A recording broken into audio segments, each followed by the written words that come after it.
Assalamualaikum warahmatullahi wabarakatuh. Selamat siang pendengar RRI Makassar dimanapun Anda berada. Kita kembali bersama dalam Jaksa Menyapa untuk edisi hari ini, hari Kamis 25 Juni 2020. Saya akan bersama dengan rekan-rekan kita di Kejaksaan Negeri Tanah Toraja. Topik kita hari ini adalah peran dan fungsi kejaksaan di masa pandemi. Dan saya sudah terhubung melalui aplikasi Zoom ya, bersama dengan rekan-rekan di Kejaksaan Negeri Tanah Toraja. Saya menyapa dulu untuk Kepala Kejaksaan Negeri Tanah Toraja, Bapak Jeffrey Penangin MKP2 SHMH. Selamat siang Pak Jeffrey. Ya. Baik. Baik, dengan Bapak siapa? Baik, saya sendiri Pak Umar Faruk ya. Ya, Pak Umar sebagai pemeriksa.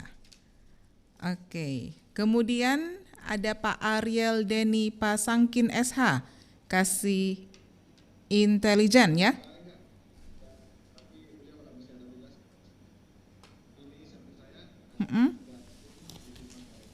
Oke, baik. Kita mulai perbincangan kita dalam Jaksa Menyapa. Oh ya, sambil jalan ini pendengar yang ingin bergabung bisa melalui line telepon 3621-853, kode wilayah 0411 untuk yang berada di luar kota Makassar. Pak Umar, di beberapa kejaksaan negeri yang ada di Sulawesi Selatan, ya ada yang ingin disampaikan Pak Umar mungkin? Baik.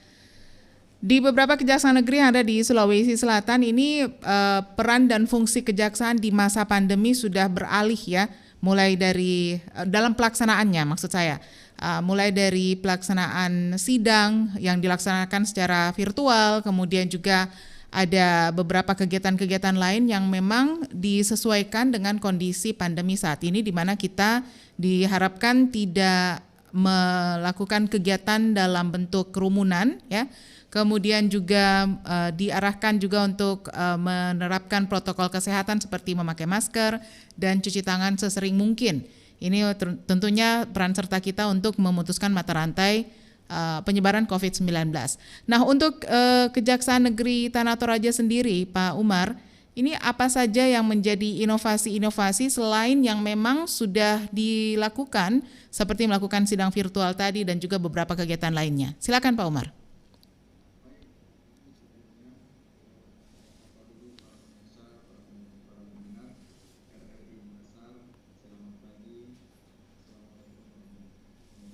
Waalaikumsalam.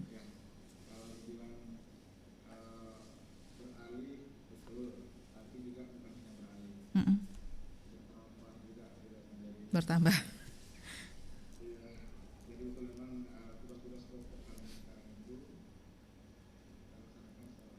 Iya.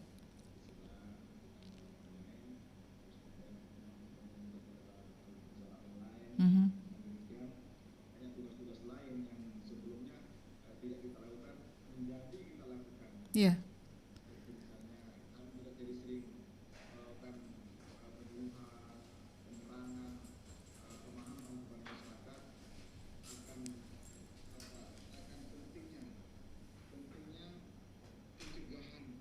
Oke.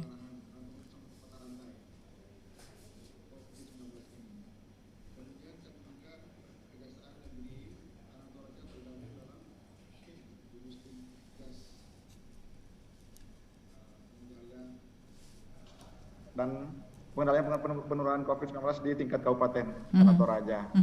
Nah, itu juga menyita tenaga dan waktu kami karena kami harus senantiasa berkunjung ke pos-pos pemantauan dan penjagaan di perbatasan untuk memantau lalu lintas dan pergerakan orang yang keluar dan masuk ke Toraja. Oke. Di samping itu kami juga meskipun dari pemerintah merupakan himbauan, tapi bagi kami di sini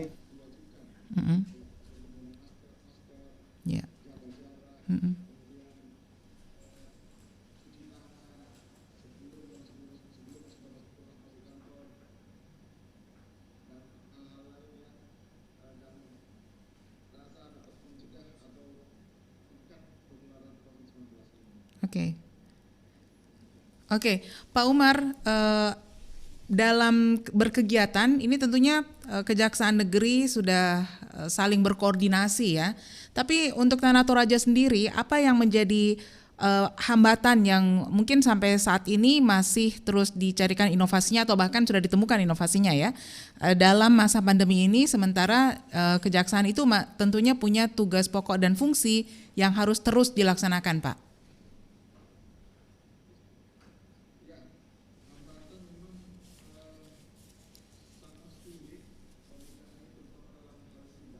Mm-mm.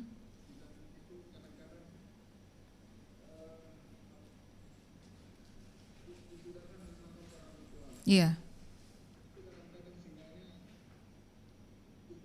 Oke, oke.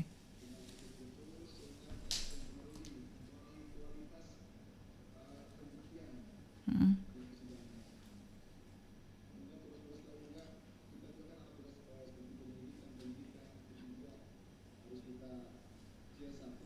Mm-mm. Kita harus memeriksa orang. Nah, kita mau tidak mau berhadapan sama yang diperiksa. Tidak bisa kita periksa virtual untuk kasus untuk masih tahap penyelidikan atau penyidikan. Kemudian macam penyuluhan hukum ke masyarakat itu juga kami harus lakukan secara kontinu. Itu juga menjadi kendala karena tingkat pendidikan masyarakat kan tidak sama. Jadi otomatis juga penerimaan terhadap materi yang kami sampaikan juga tidak sama. Kadang-kadang kami juga harus berjuang agar apa yang kami sampaikan dapat diserap oleh masyarakat. Saya kira seperti itu. Oke. Saya berpindah dulu untuk Ibu Margareta Harti Paturu SH. Ini Kasih Perdata dan Tata Usaha Negara ya. Selamat siang Bu Margaret. Ya, selamat siang Ibu. Baik, kalau tadi sudah disampaikan sedikit oleh Pak Umar seputar kendala atau hambatan yang saat ini dihadapi, terutama ini soal jaringan ya, karena sidang yang dilakukan secara virtual. Kalau dari pengamatan Ibu Margareta sendiri, apa yang menjadi hambatan utama nih, terutama untuk kasus-kasus perdata dan juga tata usaha negara? Oh ya, terima kasih Bu. Sebelumnya saya menyapa juga pemirsa RRI. Ya. Saya Kasih Datun Margareta Harti Paturu. Selamat siang semua. Terkait dengan kendala yang kami hadapi selama penanganan perkara di Kejaksaan Negeri Tanah Toraja, khususnya di bidang perdata dan tata usaha negara, ada beberapa kendala yang kami hadapi. Yang pertama terkait dengan penagihan kepada nasabah yang mengalami kredit macet. Di mana sebelumnya, sebelum COVID ini, kami itu setiap hari memanggil nasabah ke kantor untuk melakukan penagihan dan menagih kewajiban nasabah tersebut seperti nasabah BRI dan lain-lain. Tapi karena berhubung COVID, jadi kendalanya kami di sini bahwa kami tidak melakukan tupoksi kami sebagai jaksa pengacara negara, terutama dalam penyelesaian masalah secara litigasi, non litigasi, karena jika kita memanggil nasabah yang menunggak tersebut, mereka menyatakan bahwa kami tidak bisa datang karena takut kena COVID, dilarang keluar, ada pembatasan untuk berkerumun. Jadi itu kami memahami dan kami menunda penagihan sebagaimana dalam tugas kami tersebut. Terus kendala yang berikutnya adalah terkait dengan forum antar di BPJS, misalnya BPJS Ketenagakerjaan, BPJS Kesehatan, kami tidak bisa lagi melakukan sosialisasi bersama dengan mereka. Kami tidak bisa lagi melakukan penagihan karena terkendala dengan pembatasan pertemuan dengan orang-orang yang terdampak oleh COVID tersebut. Namun terus kami sampaikan juga bahwa kami punya inovasi terkait dengan penanganan COVID dan percepatan penanganan COVID, yaitu kami melakukan pendampingan. Iya. Jadi kami melakukan pendampingan terkait ada berapa itu misalnya mendampingi Satgas dalam hal penanganan COVID, terus mendampingi pemerintah daerah khususnya DPML untuk penyaluran BLT. Jadi itu kami awasi setiap dalam hal penyaluran pendistribusian. Jadi kami bisa memastikan bahwa apakah BLT tersebut tepat sasaran, tepat mutu dan tepat waktu. Okay. Jadi itu yang kami lakukan, dan masih banyak lagi tugas lain yang kami laksanakan sebagaimana perintah pimpinan. Oke. Okay. Nah, kembali lagi ke Pak Umar ini. Pak Umar tadi sempat menyebutkan seperti juga di Kejaksaan Negeri yang lainnya melakukan persidangan secara virtual. Nah, apakah unsur-unsur keadilan itu kalau tadi terkendala masalah jaringan ya, apakah unsur-unsur keadilan itu tetap terpenuhi dalam proses sidang tersebut? Dan apakah sejauh ini belum ada yang menyatakan komplain seperti itu ya? Karena kondisi jaringan misalnya menyebabkan perkaranya terhambat atau mungkin prosesnya terlalu lama. Seperti apa ini Pak Umar? Baik, terima kasih. Saya pikir kalau unsur keadilan sama dengan sidang-sidang yang lain. Kalau unsur keadilan, masalah unsur keadilannya hanya di prosesnya saja yang sedikit mengalami hambatan. Karena kalau kita sidang-sidang langsung, itu kan kita langsung didengar dan lebih bebas, lebih bebas melakukan berekspresi, lebih bebas bertanya, lebih langsung bisa dijawab oleh terdakwa maupun oleh saksi. Sementara kalau sidang online ini, kalau kita sudah hilang kontak, kita harus istirahat dulu, tunggu sinyal-sinyal membaik dulu, baru kita bisa bicara lagi. Kalau sidang langsung kan tidak ada itu. Masalahnya kan itu aja sih. Tapi kalau masalah yang lain, masalah inti seperti keadilan, kita tetap perhatikan. Kita kan baca berkas juga, di situ kan sudah ada berkasnya, itu perkara apa, kasus korbannya siapa, terus dampaknya bagaimana, kerugian apakah ada yang dirugikan atau tidak, kemudian akibatnya apa terhadap korban, pelakunya ini anak atau dewasa, sudah pernah melakukan tidak pidana atau belum, itu bisa kami nilai dari berkas perkara. Hanya pembuktian di persidangannya yang mengalami kendala sedikit.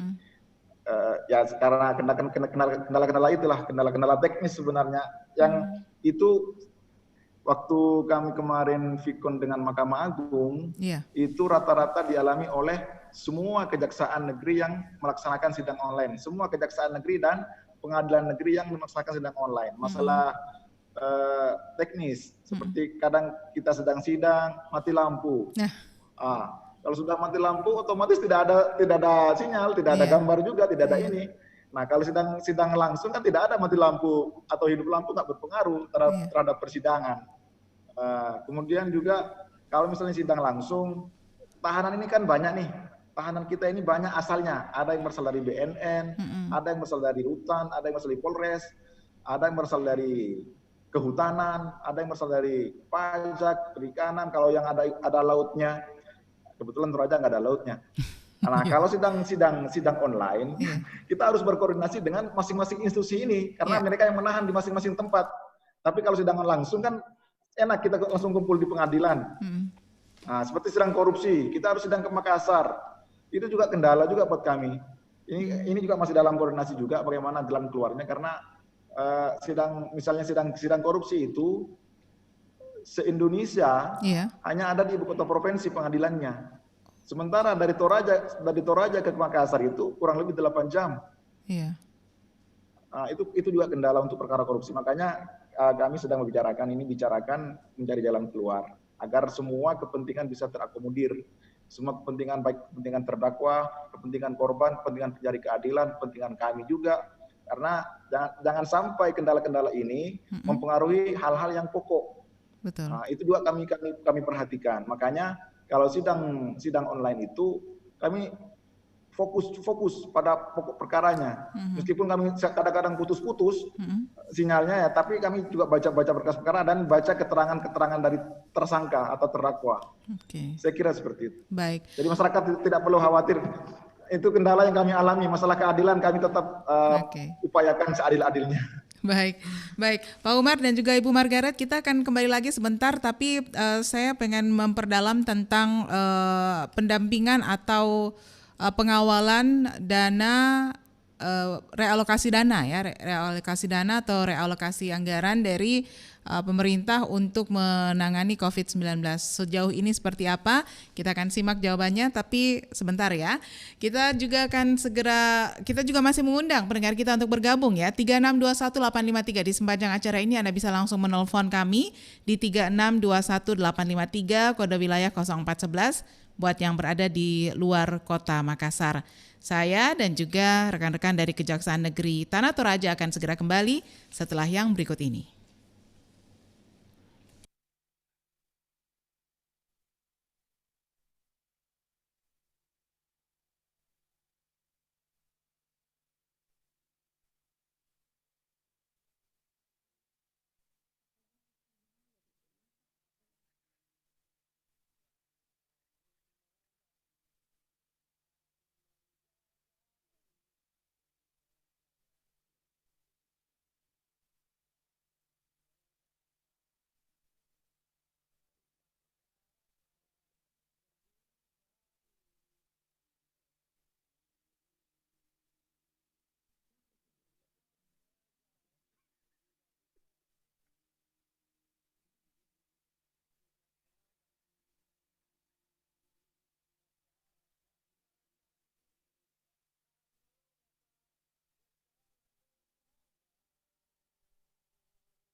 Lanjut lagi, kita masih dalam Jaksa Menyapa di edisi hari ini, hari Kamis 25 Juni 2020.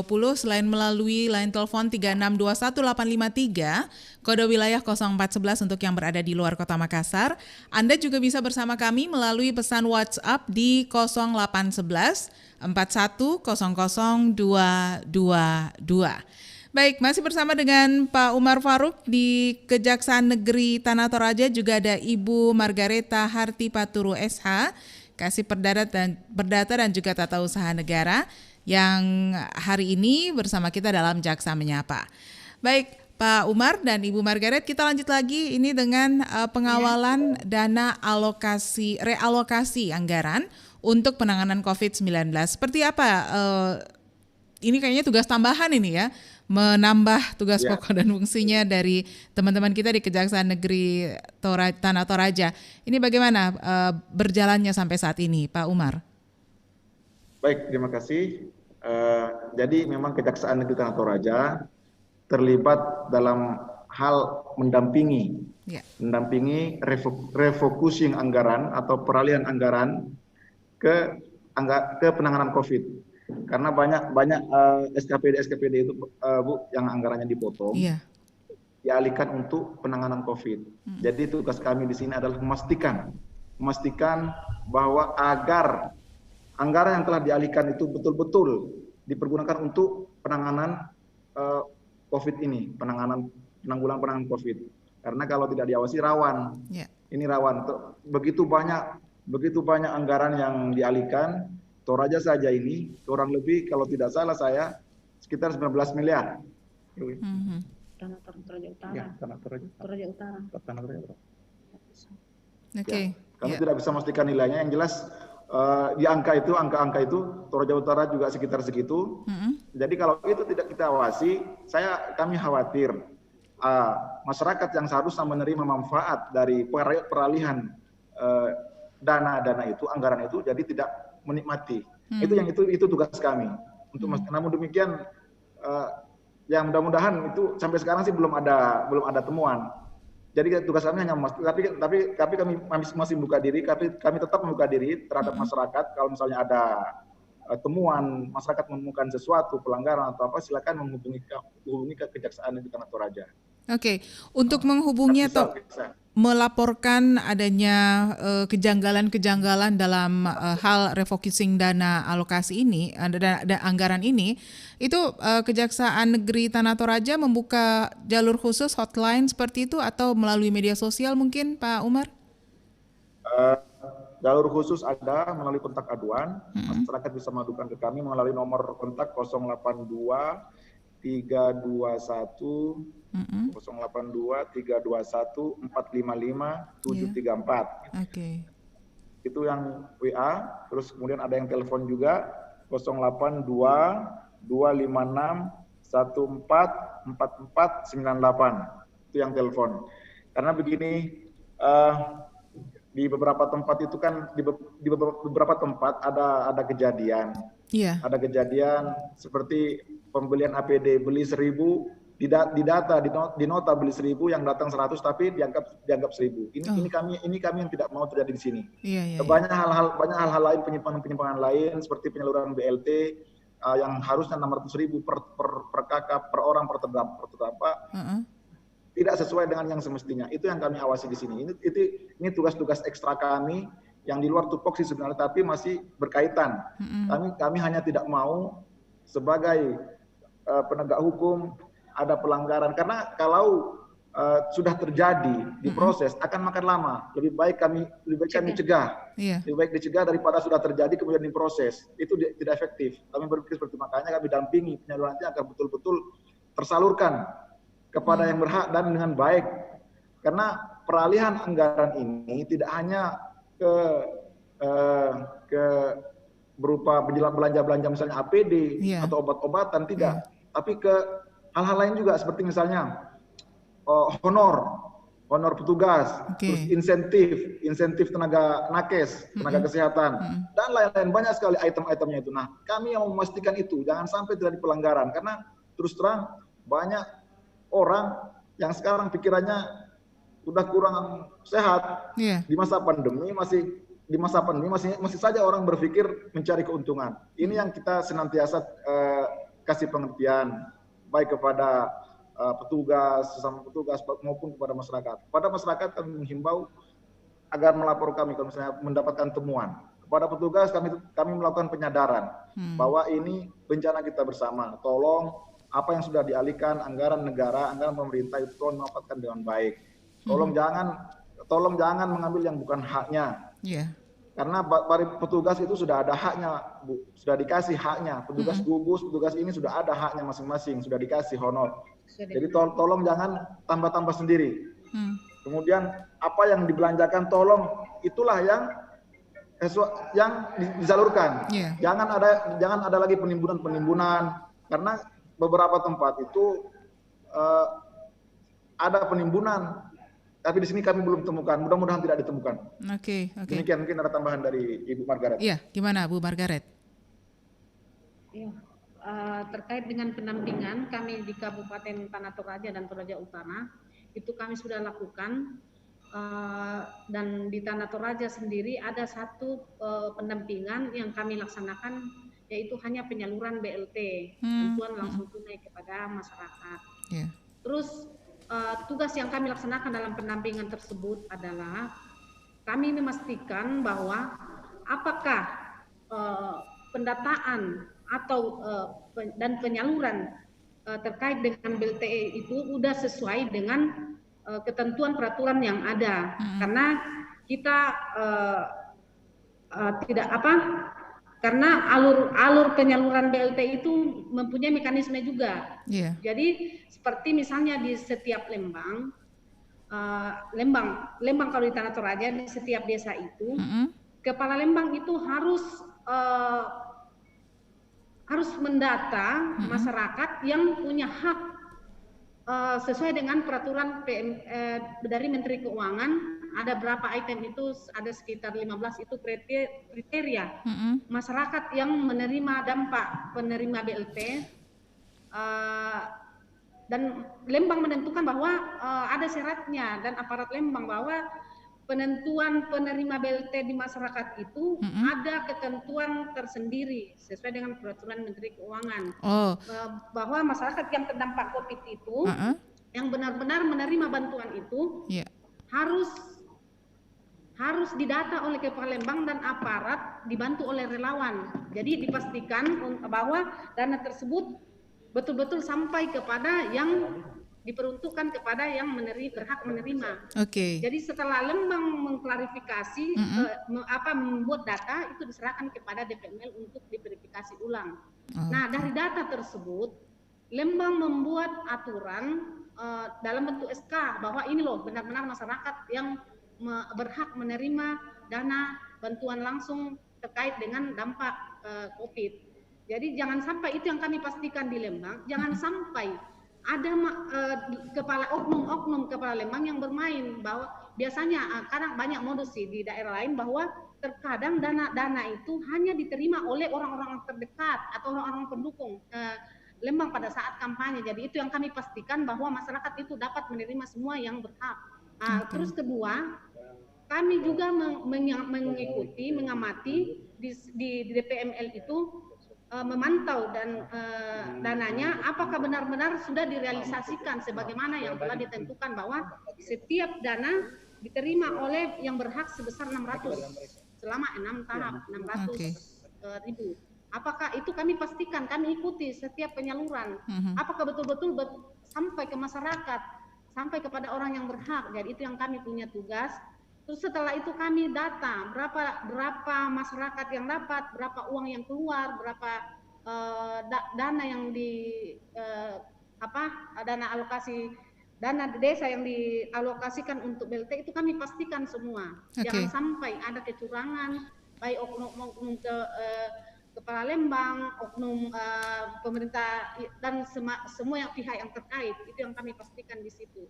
Jadi kami harus aktif mengawasi bersama tim dengan atas dasar surat perintah dan sesuai petunjuk pimpinan. Jadi itu kami pastikan itu. Itu saja mungkin. Baik, ini saya lihat Pak Kajari ya, Kepala Kejaksaan Negeri Tanah Toraja sudah ada di tempat ini ya, Pak Jeffrey. Tapi sebentar Pak Jeffrey dan juga Bapak-Bapak serta Ibu sekalian, kita terima penelpon dulu ya, sudah ada yang ingin bergabung. Halo, selamat siang. Assalamualaikum. Waalaikumsalam warahmatullahi. Dengan Bapak siapa Pak, di mana? Amiruddin Tahu di Majene. Silakan Pak Amiruddin Tahu di Majene. Alhamdulillah. Kalau kita melihat tugas-tugas yang diemban oleh Kejaksaan Negeri Tanah Toraja ini cukup handal. Akan tetapi saya mau tanyakan kepada para jaksa, apakah kasus tentang tahanan jaksa di rutan ada yang melarikan diri? Kalau ada yang melarikan diri, bagaimana penanganannya? Begitu pun juga yang di dalam tahanan. Waalaikumsalam warahmatullahi wabarakatuh. Pak Amiruddin Tahu di Majene, cukup jauh ini ya. Mungkin langsung ke Pak Jeffrey ya, untuk tahanan yang berada di dalam tahanan ini apakah ada yang melarikan diri atau mungkin sudah mengalami proses asimilasi kalau nggak salah ya. Silakan Pak Jeffrey. Ya, terima kasih. Salam hormat kami kepada seluruh pendengar RRI Makassar. Salam hormat kami dari Tanah Toraja. Pertanyaan sangat bagus sekali Bapak, bahwa memang terkait dengan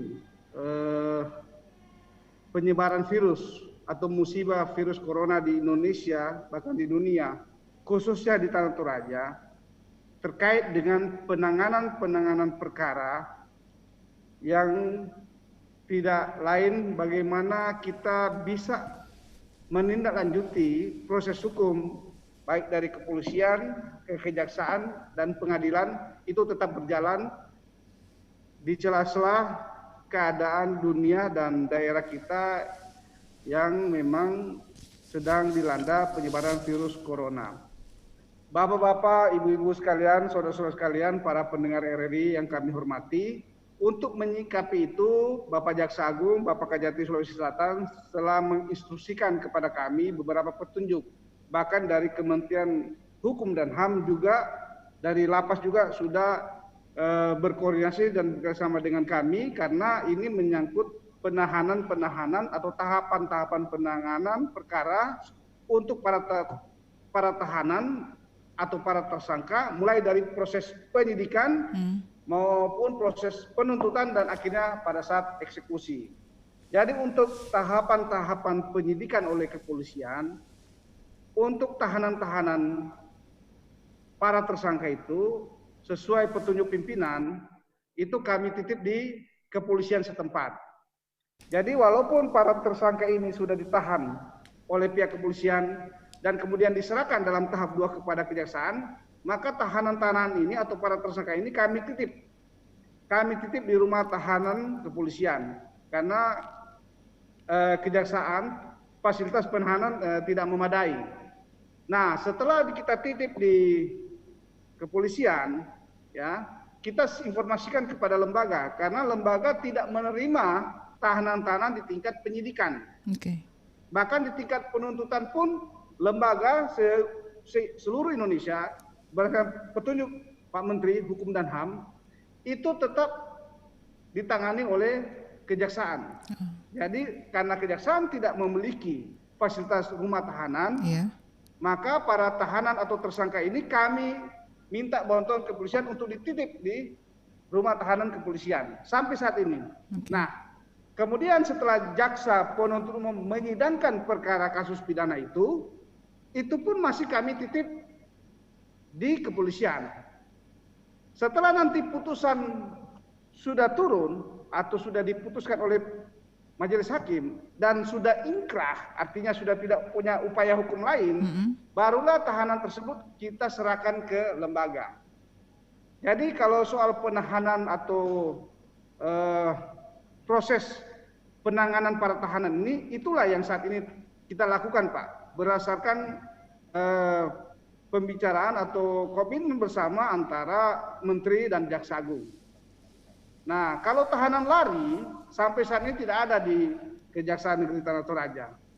Sampai saat ini, alhamdulillah, puji Tuhan, di Tanah Toraja, khususnya di Kejaksaan Negeri Tanah Toraja, kami belum mendapatkan persoalan soal adanya tahanan yang lari, tidak ada. Jadi sampai saat ini, seperti itu yang bisa kami sampaikan, Bapak, bahwa proses penahanan para tersangka, proses penahanan terpidana, bahwa sepanjang masih proses hukum, masih dalam proses persidangan, belum memiliki kekuatan hukum yang tetap, penahanan kita titip di kepolisian. Rumah tahanan kepolisian, khususnya di Polres Tanah Toraja. Apabila putusan pengadilan itu sudah memiliki kekuatan hukum yang tetap, tidak ada upaya hukum lagi, maka rumah tahanan Tanah Toraja, lapas sudah bisa menerima tahanan-tahanan yang sudah putus dan ingkrah. Itu yang bisa kami sampaikan. Mudah-mudahan penyampaian kami itu bisa dipahami oleh para pendengar. Kalaupun belum, kita buka lagi pertanyaan-pertanyaan selanjutnya. Terima kasih. Baik, terima kasih Pak Jeffrey. Kita undang lagi pendengar kita, silakan 3621853 kode wilayah 0411 untuk yang berada di luar Kota Makassar. Anda bersama dengan Kejaksaan Negeri Tanah Toraja saat ini ada Pak Jeffrey Penangin Makape2 SHMH, Kepala Kejaksaan Negeri Tanah Toraja, dan juga ada Pak Umar Faruk, pemeriksa, serta ada Ibu Margareta Harti Paturo SH, Kasih Perdata dan Tata Usaha Negara. Baik, Pak Jeffrey, kita lanjut dulu ini dengan tadi sama Bu Margaret sempat menyebutkan tentang pendampingan ya, pendampingan untuk penggunaan refocusing anggaran dalam COVID-19 ini. Nah, sempat menyebutkan tentang BLT dan kebetulan ini ada pendengar kita yang menanyakan dari Pak Abdullah di Makassar, untuk dana COVID sendiri, apakah berbeda BLT, PKH, kemudian juga penggunaan anggaran dana desa yang seharusnya diberikan ke masyarakat, atau bisakah masyarakat menerima ketiga jenis bantuan tersebut secara berurutan untuk satu masyarakat sendiri? Bagaimana sebetulnya pembagian bantuan-bantuan ini ke masyarakat? Kita persilakan untuk Pak Jeffrey mungkin atau ke Bu Margareta langsung nih. Baik, terima kasih. Kepada Pak Abdullah, memang beberapa bulan lalu Bapak Kajati Sulawesi Selatan sudah memberikan instruksi, petunjuk dan perintah kepada seluruh jajaran Kejaksaan Negeri di Provinsi Sulawesi Selatan bahwa kejaksaan harus dapat berperan aktif di dalam membantu pemerintah, khususnya kepada masyarakat, sehingga bentuk-bentuk bantuan yang tadi sudah disampaikan itu bisa diterima dan dirasakan oleh seluruh lapisan masyarakat yang memang ditunjuk atau diinstruksikan yang berhak menerima. Nah, ini yang berhak menerima ini yang jadi persoalan di mana-mana, Bapak Abdullah. Karena seluruh masyarakat merasa berhak terkait dengan situasi pandemi yang sedang berjalan. Kita ketahui bersama bahwa banyak masyarakat kita di Indonesia, khususnya di Tanah Toraja itu banyak yang nggak bisa bekerja lagi, Bapak Ibu sekalian. Karena apa? Karena dampak dari COVID-19 ini, ada perusahaan yang ditutup, ada pekerjaan yang harusnya berjalan terpaksa berhenti karena tidak bisa roda ekonomi nggak jalan. Oleh karena itu, untuk mengantisipasi itu, pemerintah pusat memberikan beberapa jenis-jenis bantuan yang tadi sudah disebutkan, termasuk BLT. Nah, kalau di dana desa sudah ada, Bapak Ibu sekalian, keputusan Pak Menteri, Kementerian Desa sudah ada patokan-patokannya. Contoh, dana lembang atau dana desa, kalau di sini kan desa disebut lembang. Dana desa di sini itu ada kategori nilai dana desanya untuk tahun 2020. Kalau dana desanya sekitar 800 juta sampai 1 M, itu dikasih persentase 25%. Jadi 25% dari dana desa itu diberikan khusus kepada orang-orang yang berdampak. Orang-orang yang berdampak. Yang berdampak maksudnya orang-orang yang ekonominya lemah. Itu yang diberikan oleh dana desa kepada masyarakat. Kemudian bisa juga diberikan sebesar 30%, tergantung nilai dana lembang atau dana desanya. Bisa juga diberikan sampai 35%. Bahkan di dalam surat Pak Menteri itu bisa diberikan sampai 40% berdasarkan keputusan bupati atau wali kota. Itu aturannya ada. Nah, kalau di Tanah Toraja itu sudah mulai disalurkan bantuan-bantuan itu. Nah, sekarang pertanyaannya begini, saya mengalami juga di lapangan. Banyak masyarakat yang mengeluh. Bahkan masyarakat meminta sampai 2 kali menerima, baik itu BLT apalagi selain BLT, PKH sebagainya. Jadi kebijakan pemerintah saat ini, kalau untuk dana, misalnya saya ambil contoh, dana bansos, bantuan sosial. Dana bantuan sosial itu pedomannya pakai KK. Jadi pemerintah pusat selain dia menyalurkan dana bansos kepada masyarakat yang terdampak, dari kementerian pun juga sudah memberikan data-data KK yang menerima. Jadi dari kementerian itu dia sudah punya data. Data apa? Data KK tahun 2015 di setiap kabupaten kota. Itu yang salurkan oleh bagian sosial. Jadi bagi keluarga kakak-kakak yang diberikan atau dana bantuan itu sejogjanya kalau bisa satu bantuan satu kali. Iya. Memang ada tadi disampaikan bahwa Pak bisa nggak satu kakak itu atau seseorang itu atau masyarakat itu bisa menerima 1, 2, 3 kali ya Bu ya Iya. bantuan. Iya.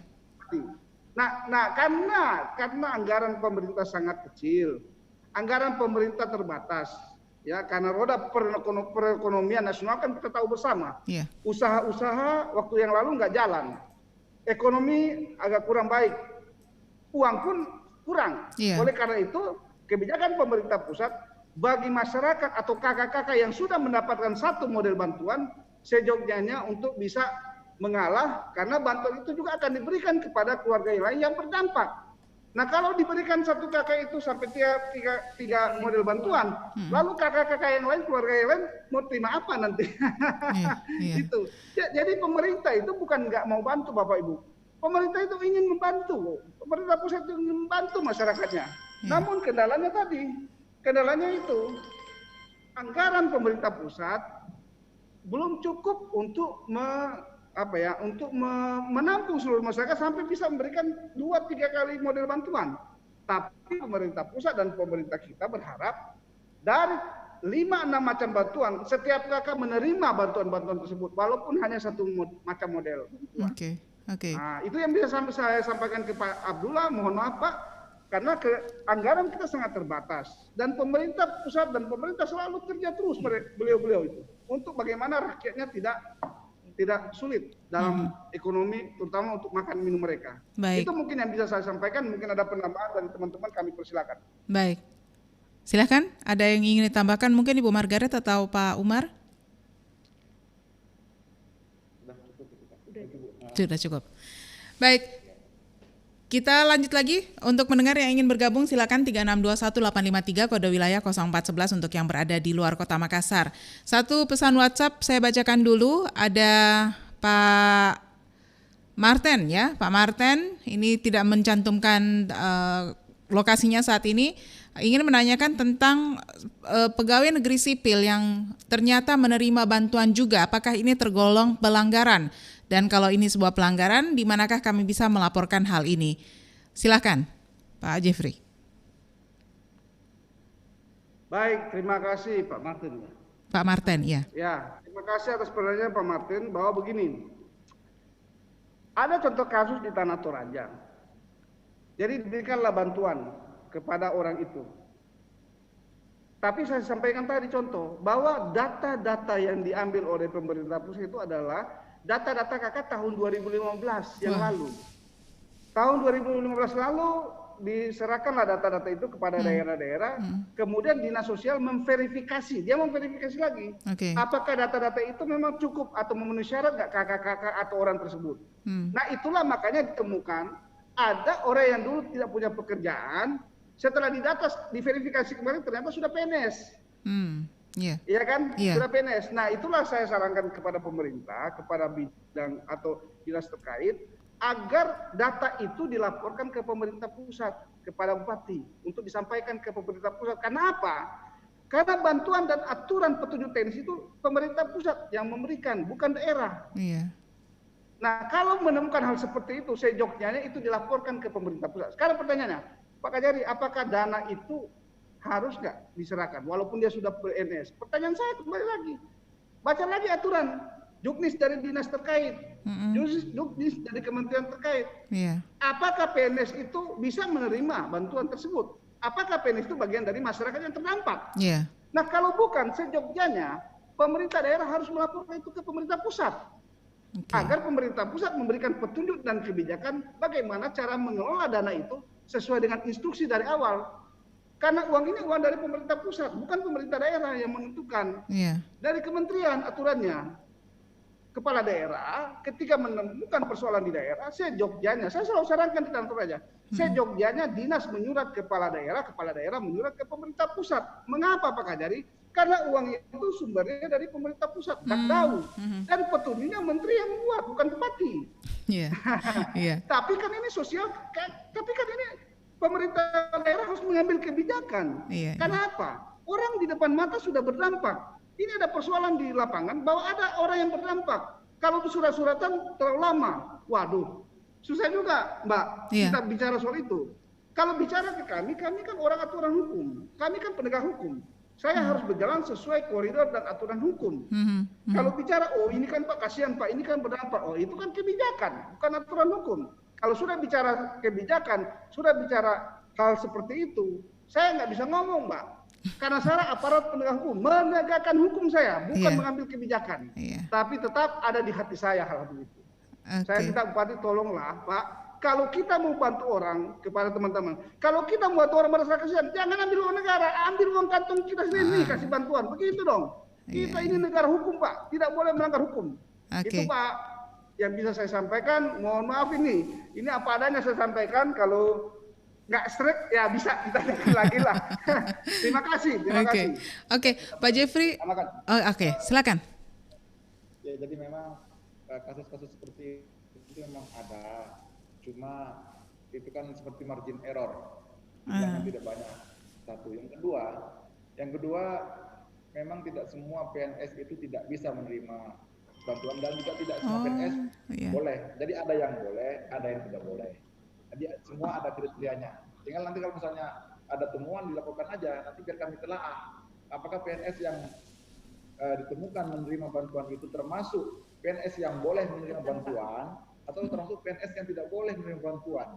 Nah itu kan kami telaah. Kalau memang ternyata seperti yang dilakukan Bapak Kajari tadi, misalnya pada saat pendataan belum PNS, setelah COVID sudah PNS, nah kita hentikan dulu, kita stop dulu sampai kita telaah hasilnya bagaimana, apakah dia termasuk yang boleh atau yang tidak, seperti itu.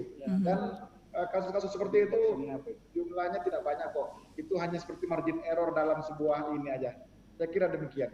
Oke, kalau misalnya udah terlanjur diterima ini Pak oleh PNS tadi untuk melindungi dia dari mungkin dikasuskan atau yang sejenisnya, apakah harus mengembalikan atau bagaimana nih sebaiknya Pak Umar?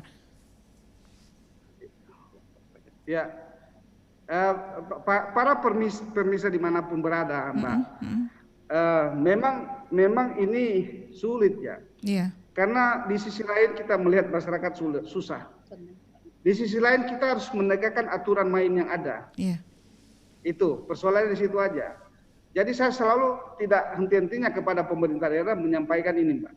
Bantuan harap dilaksanakan sesuai petunjuk dan instruksi pemerintah pusat, dalam hal ini Pak Menteri.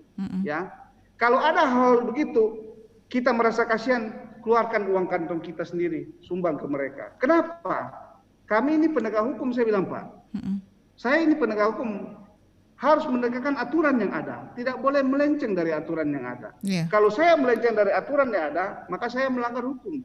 Nah, oleh karena itulah hal-hal yang sudah disampaikan oleh para pendengar itu sudah kami sampaikan ke pemerintah daerah maupun ke dinas terkait. Yeah. Agar hal-hal itu tolong disampaikan ke pemerintah pusat supaya pemerintah pusat bisa memberikan kewenangan yang lebih luas kepada pemerintah daerah. Itu yang bisa saya sampaikan. Okay. Nah, kalau mau bantu merasa kasihan, ya keluarkan uang kita. Okay. Supaya nggak repot. Karena itu uang negara, bukan uang kita. Betul. Pak Jeffrey, kalau sudah terlanjur diterima ini,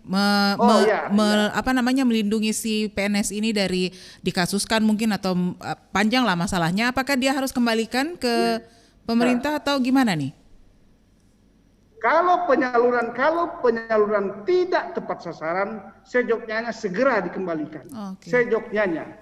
Kalau penyaluran itu tidak tepat sasaran, bertentangan dengan keputusan Menteri atau peraturan Pak Menteri, sejoknya segera dikembalikan kepada pemerintah atau dinas terkait untuk nanti dilaporkan secara berjenjang ke atas. Ini saya bicara aturan hukum, bukan bicara soal kebijakan atau bicara soal Pak Kajari, kasihan loh ini masyarakat ini begini. Saya tahu Pak, Bapak Ibu, saya tahu kasihan. Tapi apakah dengan kasihan itu saya harus melanggar aturan hukum? Nah ini memang ini harus, makanya saya memberikan masukan pemerintah daerah, tolong Pak tolong ditampung ini. Baik, kalau melanggar aturan hukum itu bisa lebih panjang lagi urusannya Pak ya? Iya. Bisa lebih berbahaya karena itu lagi. Kan nggak tepat sasaran. Betul. Baik. Itu kan nggak tepat sasaran, itu kan bertentangan dengan instruksi para menteri. Itu loh. Pak Jeffrey. Memang Mbak, saya merasakan di lapangan. Iya.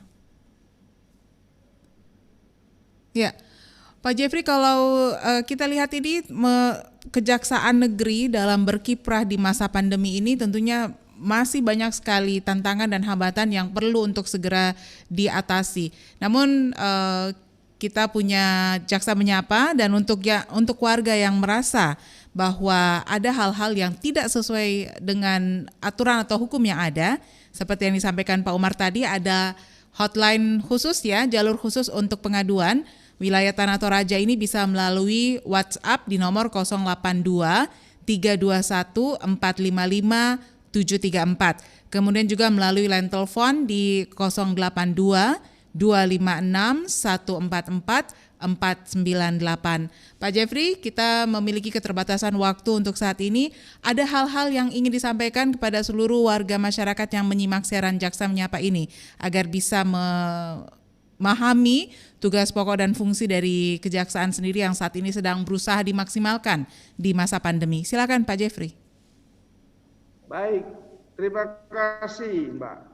Yang saya hormati sekali, yang saya banggakan kepada seluruh pemirsa pendengar Radio RRI Makassar, bahwa pada kesempatan ini kami menyampaikan Kejaksaan Republik Indonesia, khususnya Kejaksaan Negeri Tanah Toraja, ingin berperan aktif membantu masyarakat, ingin dekat dengan masyarakat, ingin betul-betul masyarakat merasa bahwa kejaksaan itu bukan lembaga yang ditakuti, bukan lembaga yang nggak ramah kepada masyarakat. Justru kami ingin lebih dekat dengan masyarakat. Contoh ya, ini yang kita lakukan hari ini.